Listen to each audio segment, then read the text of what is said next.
So we can cycle and recycle most of the organic material needed for life. But what technologies are necessary for a self-sustaining lunar greenhouse? In addition to what Lane has said about the South Pole chamber, it also allowed us to develop the water-jacketed lamp we will use in the lunar greenhouse that we're constructing. It puts out enough light to run the plants, but it captures enough heat in the water to reject the heat out of the habitat, because once you get enough light in the greenhouse, you cook it with the amount of energy from the lighting. So that's been a real advantage for our effort. The current lab at the University of Arizona already has some of the basic elements for the next step in place. There is a composter. It's called a thermophilic composter that maintains high temperatures, and you put in compost on one side and you take out compost on the other side, and you do this daily. So it's a constant input-output type of system.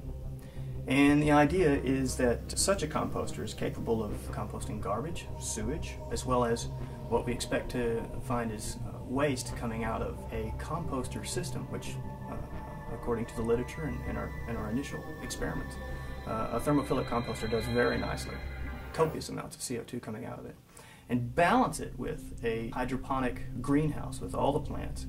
And so you're essentially balancing the CO2 coming out of a composter while it's doing the work of cleaning up your wastes, with a greenhouse full of plants which are refreshing the air in which you're breathing with oxygen, sequestering CO2 from the composter, and providing you with a portion of your daily meals. So balancing those two systems is the next step, and both those elements exist at the lab, and work is getting underway right now.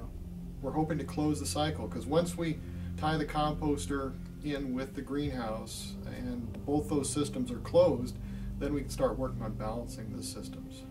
The next step is to demonstrate that technology in a harsh, isolated environment, and there are many reasons I think that the South Pole is ideal for testing these technologies. Well, there's the temperature. It's the coldest place on Earth, and temperature is going to be an issue, especially if you drop into Shackleton's crater. Your equipment is going to have to be able to survive in extremely cold temperatures. And in a laboratory you can pull temperatures down, but to have an analog in an environment that will support a tractor and an analog that's, you know, sizable, a cold chamber doesn't exist that size to bring it down to. What do you have, Lane? You had quite a few days below 100 degrees Fahrenheit. Yes, negative 100. Yeah, 108. The record there is 118 below. And the NSF's interested in pushing farther up on the Antarctic plateau, where the Antarctic record is 128 below 0 Fahrenheit, and there's colder temperatures in Antarctica besides that.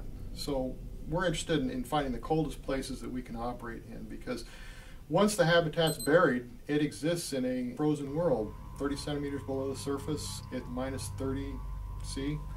Yeah, a constant on the moon, a constant negative 30 degrees Celsius underneath the regolith, which is nice. I mean, we experience those temperatures in Antarctica all the time. It's when you're on top of the lunar surface, above the regolith, that you encounter temperatures that are much more dynamic, and an environment that is far more hazardous in terms of radiation coming off the sun, all kinds of things. And the astronauts on the lunar surface will probably do a good portion of their work in the dark portion of the lunar night because of possibility of solar flares and solar energized particles. So we may be working in more of a frozen world than an extremely warm world. Right. The moon gives us both extremely hot and extremely cold on the surface. Currently, at the Controlled Environment Agriculture Center at the University of Arizona, we are supporting still the South Pole Food Growth Chamber remotely. We have access to the environmental controls, to on-site cameras that we can access whenever the satellite is cooperating and available. That's about 11 hours a day that we can peer into the growth chamber. And at some level, we can control and certainly assist with the operation of that growth chamber.